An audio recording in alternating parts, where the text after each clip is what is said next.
ക്രിയേറ്റോസിന്റെ അഞ്ചാമത്തെ ട്യൂട്ടോറിയൽ സെഷനിലേക്ക് സ്വാഗതം. ഇന്ന് നമ്മൾ ഇവിടെ സംസാരിക്കാൻ പോകുന്ന പ്രൊജക്ട് മാനേജ്മെന്റ് സിസ്റ്റം അഥവാ PMSനെ കുറിച്ചാണ്. അതുപോലെ തന്നെ നമുക്ക് നമ്മുടെ ആപ്പ് സ്റ്റോറിലേക്ക് നമുക്ക് പോകാം. ആപ്പ് സ്റ്റോർ നമുക്ക് ലോഞ്ച് ചെയ്ത് കഴിഞ്ഞപ്പോൾ ഇതിനകത്ത് നമുക്ക് PMS മൊഡ്യൂൾ ഓൾറെഡി ഇവിടെ ഉണ്ട്. നമുക്ക് ഇതിനകത്ത് ഇൻസ്റ്റാൾ എന്ന ഓപ്ഷൻ നമുക്ക് PMS ഇൻസ്റ്റാൾ ചെയ്യാം.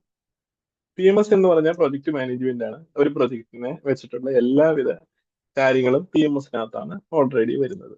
അപ്പൊ നമുക്ക് PMS ഒന്ന് റിലോഡ് ചെയ്തിട്ട് നമുക്ക് ആപ്ലിക്കേഷന്റെ ഇന്റർഫേസിലേക്ക് പോവാം.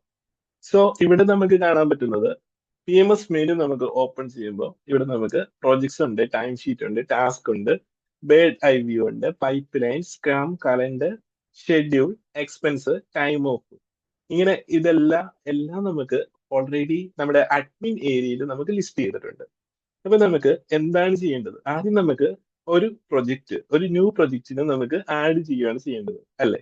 സോ ഇതിനു മുമ്പ് തന്നെ നമ്മുടെ PMSനകത്ത് ഇതൊരു ഡെമോ അക്കൗണ്ട് ആയതുകൊണ്ട് തന്നെ ഇതിനകത്ത് ഓൾറെഡി കുറെ പ്രൊജക്റ്റുകൾ ആഡ് ചെയ്ത് കിടക്കുന്നുണ്ട്.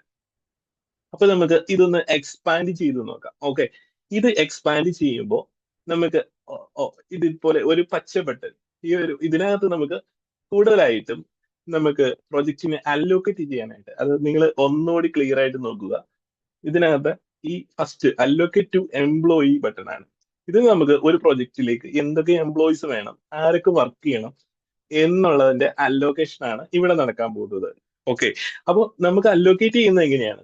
ഇത് ആഡ് ടു പ്രൊജക്റ്റിലേക്ക് കൊടുക്കുമ്പോൾ ഇങ്ങനെ നമുക്ക് ലെഫ്റ്റ് സൈഡിൽ നിന്ന് റൈറ്റ് സൈഡിലേക്ക് എംപ്ലോയീസിനെ സെലക്ട് ചെയ്തിട്ട് പിക്ക് ചെയ്തിട്ടാണ് നമ്മൾ ആഡ് ചെയ്യുന്നത്. ഓക്കെ, ഈ ഓരോ എംപ്ലോയിക്കും ഓരോരോ രീതിയിലുള്ള പെർമിഷൻ ഉണ്ട്. അവർ പ്രൊജക്റ്റിന് അകത്താണെങ്കിൽ തീർച്ചയായിട്ടും നമ്മുടെ സിസ്റ്റം ഓൾറെഡി കാണിക്കുന്നത് ഇവര് പ്രൊജക്റ്റിനകത്താണ് എന്നതാണ്. ഓക്കെ, സോ നമുക്ക് ഇവരെ വേണമെങ്കിൽ എക്സ്റ്റേണലും ആക്കാം, ഇന്റേണലും ആക്കാം. ഓക്കെ, ഞാൻ അതിനെക്കുറിച്ച് ഡീറ്റെയിൽ ആയിട്ട് നിങ്ങൾക്ക് പിന്നെ പറഞ്ഞുതരാം. സോ നമുക്ക് അടുത്തതായിട്ട് ഒരു പ്രൊജക്റ്റിനെ ബേസ് ചെയ്തിട്ടുള്ള ടാസ്കുകളായിരിക്കും. അത് നമുക്ക് ടാസ്കുകൾ ആഡ് ചെയ്യുന്നത് തന്നെ നമ്മൾ ആ ഒരു പർപ്പിൾ ബട്ടണിൽ നമ്മൾ ക്ലിക്ക് ചെയ്യുമ്പോൾ നമുക്ക് ഇങ്ങനെ ഒരു ഓപ്ഷൻ ആയിരിക്കും വരുന്നത്. സോ സോ ഇതിനകത്ത് നമുക്ക് ആഡ് ടാസ്ക് കൊടുത്തു കഴിഞ്ഞു കഴിഞ്ഞാൽ ആ ടാസ്കിൻ്റെതായിട്ടുള്ള ഒരു ഫീച്ചർ ഉണ്ടാവും. അതിനകത്ത് task name, task description, project start date, due date, actual end date, project ശരിക്കും എൻഡ് ചെയ്യുന്ന ഡേറ്റ്സ്, ഇങ്ങനെയുള്ള എല്ലാ ഡേറ്റ്സും. ഇത് കൂടാതെ തന്നെ നമുക്ക് അറ്റ് എന്ന സിമ്പിൾ യൂസ് ചെയ്ത് കഴിഞ്ഞാൽ നമുക്ക് ആരെ വേണേലും ഈ പ്രൊജക്റ്റിലേക്ക് ആഡ് ചെയ്യാനും പറ്റും. ഓക്കെ, ഇത് കൂടാതെ നമുക്ക് പ്രൊജക്ടിന്റെ പ്രോഗ്രസ്സും ഇതിനെ ഡിപ്പെൻഡ് ചെയ്തിരിക്കുന്നത് ആരൊക്കെയാണെന്നും നമുക്ക് തിരിച്ചറിയാൻ പറ്റും. Okay, thanks. സോ നമ്മൾ നമ്മൾ ചെക്ക് ചെയ്യാൻ പോകുന്നതാണ് ഇത്. ക്വിക്കായിട്ട് തന്നെ നമുക്ക് ഇവിടെ ഫിൽട്ടർ ഓപ്ഷൻ ഉണ്ട്. ഇത് കൂടാതെ തന്നെ പ്രൊജക്ട് ടേബിൾ നമുക്ക് ചെക്ക് ചെയ്യാം. അതായത് പ്രയോറിറ്റി ഡിസ്ട്രിബ്യൂഷൻ ഇവിടെ നടക്കുന്നുണ്ട്, പ്രൊജക്ടിന്റെ സ്റ്റാറ്റസ് ഡിസ്ട്രിബ്യൂഷൻ ഇവിടെ നടക്കുന്നുണ്ട്, ബഡ്ജറ്റ് ഓവർവ്യൂ നടക്കുന്നുണ്ട്. ഓക്കെ, ഇത് കൂടാതെ തന്നെ നമുക്ക് ഗുഡ് ആയിട്ടുള്ള ഒരു അനലിറ്റിക്സ് റിപ്പോർട്ട് ഏരിയാസുകളെ കൂടി നമുക്കുണ്ട്. ഓരോ പ്രൊജക്ട് എവിടം വരെ ആയി എന്നുള്ളത് നമുക്ക് മനസ്സിലാക്കാനായിട്ടുള്ള ഒരു റിപ്പോർട്ട് ഏരിയാസുകളെ കൂടി ഉണ്ട്. സോ എനിക്ക് തോന്നുന്നത് ഞാൻ ഓൾമോസ്റ്റ് പ്രൊജക്ടിന്റെ ആ ഒരു ഏരിയാസ് നിങ്ങൾക്ക് ക്ലിയർ ആയി. നമുക്ക് നല്ലൊരു MIS റിപ്പോർട്ട്സ് ആണ് നമുക്ക് ഇവിടെ ജനറേറ്റ് ആയിട്ടിരിക്കുന്നത്. പ്രൊജക്ട് കൂടാതെ തന്നെയാണ് പ്രൊജക്ടിന്റെ time sheets. Time sheet already നമ്മൾ എങ്ങനെയാണ് ടൈം ഷീറ്റ് കാൽക്കുലേറ്റ് ചെയ്യുന്നത്, അതിനുള്ള എല്ലാ ഫിൽട്ടർ ഓപ്ഷനുകളെയും കൂടി ടൈം ഷീറ്റിന്റെ ഏരിയാസിൽ ഉണ്ട്. സോ നമുക്ക് ഓരോ പ്രൊജക്റ്റിനും ഇത് അഡ്മിന് ചെക്ക് ചെയ്യാനായിട്ടുള്ള ഒരു പെർട്ടിക്കുലർ ടൈം ഷീറ്റ് ആണ്. ഇത് നമുക്കിപ്പോ അഡ്മിന് ചെക്ക് ചെയ്യാനായിട്ട് ഇങ്ങനെ ഒരു പ്രൊജക്ട് വന്നു കഴിഞ്ഞാൽ നമുക്ക് ആ ഒരു പ്രൊജക്ട് ഇവിടെ നമുക്ക് സ്റ്റാർട്ട് ചെയ്യാൻ പറ്റും. ഫോർ എക്സാമ്പിൾ നമുക്ക് ഇതിൽ കുറച്ചുകൂടി ബിഗ്ഗർ സ്ക്രീൻ ആക്കിയിട്ട് നമുക്ക് എക്സ്പാൻഡ് ചെയ്തിട്ട് നമുക്ക് ഇതിനകത്ത് വർക്ക് ചെയ്യാനായിട്ട് പറ്റും. സോ ഇതിനകത്ത് കൂടുതലും എല്ലാവർക്കും എംപ്ലോയീസ് എല്ലാവർക്കും അവർക്ക് അലോക്കേറ്റ് ചെയ്യുന്നത് മൈ പ്രൊജക്ട് എന്ന ഏരിയ ആയിരിക്കും. സോ നമുക്ക് എങ്ങനെയാണ് ഒരു എംപ്ലോയിയുടെ വീക്ക്ലി ടൈം ഷീറ്റ് ഇവിടെ ചെക്ക് ചെയ്യാൻ പറ്റുന്നതെന്നും ഒക്കെയുള്ള കംപ്ലീറ്റ്ലി കൺട്രോൾ ആണ് ഇവിടെ നമുക്കുള്ളത്.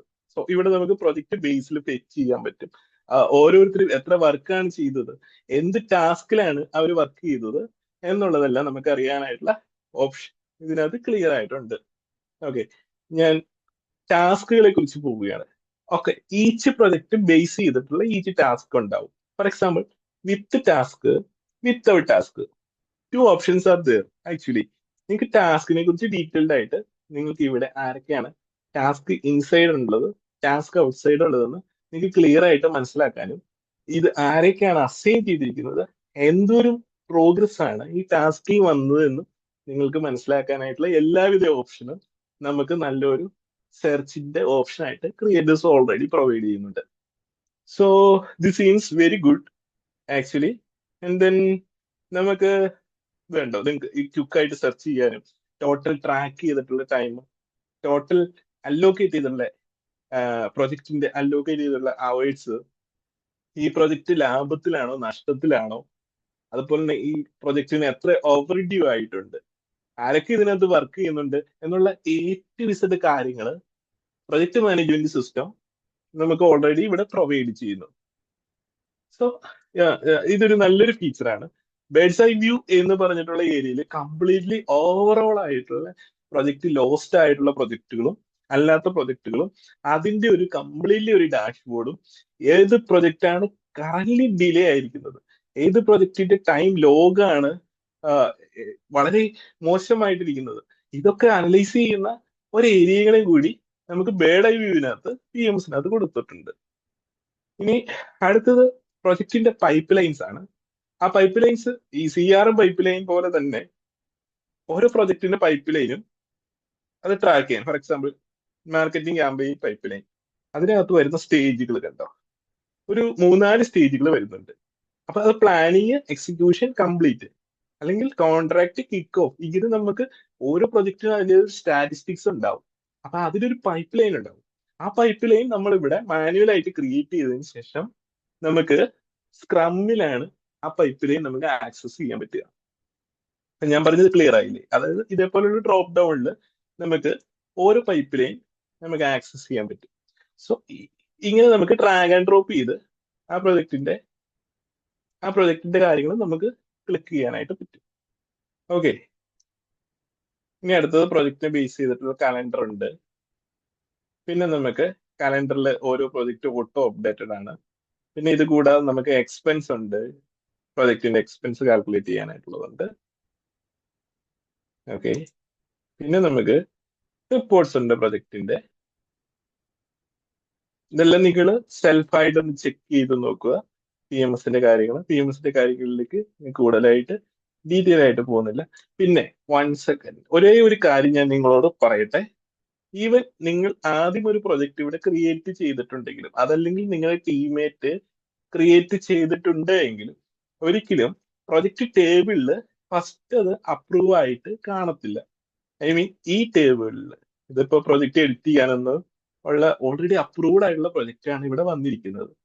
അതിന് മെയിൻ ആയിട്ടുള്ള കാരണം അഡ്മിൻ ആകട്ടെ ആരാകട്ടെ ഒരു പ്രൊജക്ട് ക്രിയേറ്റ് ചെയ്ത് കഴിഞ്ഞാൽ ആദ്യം അത് പോകുന്നത് അപ്രൂവൽസിലേക്കായിരിക്കും. സോ ഫസ്റ്റ് അപ്രൂവ് ചെയ്യണം. ഒരു കമ്പനിയിൽ തന്നെ ഡിഫറെന്റ് അഡ്മിൻസും ഉണ്ടാവും. ഈവൻ ഒരേ ഒരു അഡ്മിൻ ആണ് ഉള്ളെങ്കിലും അത് നമുക്ക് അപ്രൂവൽസിലായിരിക്കും കിടക്കുക. സോ അതിനുശേഷമാണ് യഥാർത്ഥമായിട്ട് അപ്രൂവൽസിനകത്ത് നിന്ന് നമ്മൾ ഇതിനകത്ത് പ്രൊജക്ടിന്റെ സ്റ്റാറ്റസ് കണ്ട് അതിനെ അപ്രൂവ് ചെയ്തെങ്കിൽ മാത്രമാണ് ആ പ്രൊജക്ട് അവിടെ ലൈവ് ആകുള്ളൂ. ആ പ്രൊജക്ട് ഒരു ടൈം ട്രാക്കിലേക്ക് പോകാനായിട്ട് പറ്റുള്ളൂ. ഓരോ എംപ്ലോയിക്കും ആ പ്രൊജക്ട് ഇമ്പോർട്ട് ചെയ്ത് ആ പ്രൊജക്റ്റിൽ ടാസ്ക് ഏറ്റെടുത്ത് വർക്ക് സ്റ്റാർട്ട് ചെയ്യാനായിട്ട് പറ്റുള്ളൂ. അപ്പോൾ ഞാൻ ഇന്ന് വളരെ ക്വിക്കായിട്ട് PMS ഞാൻ ഇന്ന് ഇവിടെ പറഞ്ഞു തീർത്തിട്ടുണ്ട്. ഡീറ്റെയിൽ ആയിട്ടുള്ള PMSന്റെ എല്ലാവിധ ഓപ്ഷൻസും ഫീച്ചേഴ്സും ഞാൻ എക്സ്പ്ലെയിൻ ചെയ്യുന്നുണ്ട്. എൻ്റെ അടുത്ത വീഡിയോയിൽ ഓരോ മൊഡ്യൂളും വാല്യൂ വിട്ട് ഞാൻ എക്സ്പ്ലെയിൻ ചെയ്ത് തരുന്നതായിരിക്കും. സോ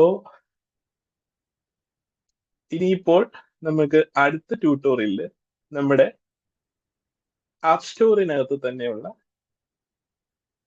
നമ്മുടെ അക്കൗണ്ടിങ് മാനേജ്മെന്റ്, അതായത് AMS, accounting management, and then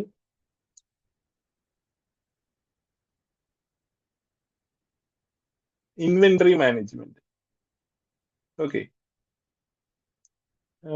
inventory management.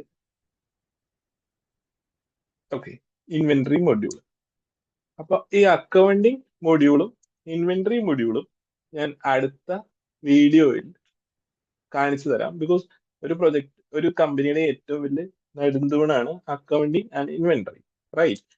So ഇതിനകത്ത് bills, bank, chart of accounts, ഇതേപോലെയുള്ള എല്ലാ ഓപ്ഷൻസും, GSTയുടെ ഓപ്ഷൻസ് എല്ലാം വരുന്നുണ്ട്.